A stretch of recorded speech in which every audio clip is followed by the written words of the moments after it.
RI ARI अमीना SFS exam रो English रे आसीथिबा क्वेश्चन टी देखिबा कोन दिया जाय छि वोकैबुलरी रिलेटेड क्वेश्चन। देखो ए क्वेश्चन टी दिया छि choose the word most nearly opposite to the given word assiduous.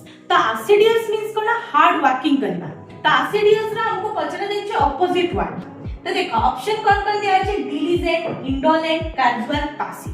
तो एसिडियस मींस कोन पिला माने जदी हमें कहबा हार्ड वर्किंग करबा। ओके हार्ड वर्किंग अधिक काम करबा। तो तार सिनोनिम्स वर्ड जदी हमें कहले डिलिजेंट मींस होची कोन हार्ड वर्किंग करबा। कैजुअल माने केमति कहबे कैजुअल माने नॉर्मल। ताबे होची देखो पैसिव माने केमति के एक्टिव माने पैसिव माने जोडे की रैपिड करे।